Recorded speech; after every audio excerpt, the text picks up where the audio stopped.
In this tutorial, we're going to take a look at how we can handle Watercare invoices in RentHQ. So Watercare Invoice is a special type of invoice from a company called Watercare where they invoice for water usage.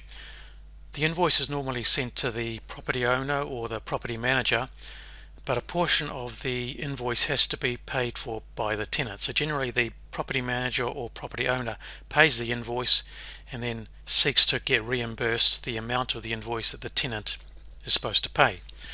So we're going to see how we can make that a bit easier in RentHQ using extra charges. So I'm going to go to the tenant details screen and I'm going to choose the tenant that this invoice, water bill is belonging to.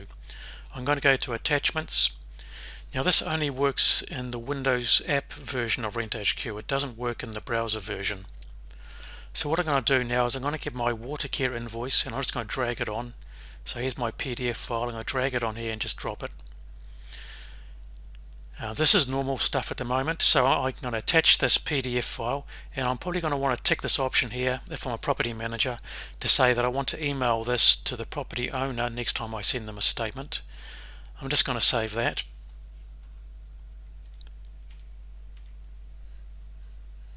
Okay, so that file has now been uploaded to RentHQ, and now up here it says Watercare invoice has been detected. So it recognizes this is a Watercare specific invoice and it gives us some options over here. Now one of the options is to create an extra charge against the tenant who's called demo. So I do want to create an extra charge for their portion.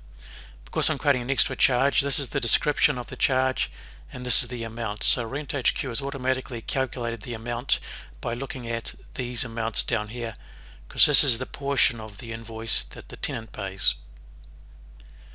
It also gives me an option, do I want to send an email to the tenant, which I probably will want to do because they have to pay part of the bill themselves. Down here I get to choose the letter format. So this is a mail merge letter. Now when I create this mail merge letter, I need to make sure that the letter is for a tenant, and the purpose of the letter is that it's an extra charge letter because we're going to be sending a letter related to the charge. So I select the format.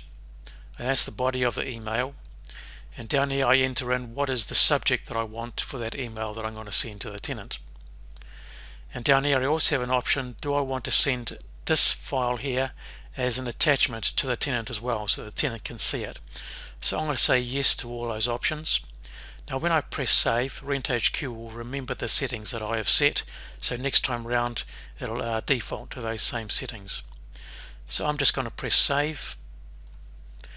It now tells me that the email has been sent. On the notes tab, it's just put a note there to tell me that I've sent the email, and if I go to extra charges, this is the charge that I have only just created just now to send to that tenant. So that's just automated a few steps. After attaching the file, we've automatically created the extra charge and we've sent an email to the tenant telling them that they have to pay their portion. So that's how we handle Watercare invoices in RentHQ.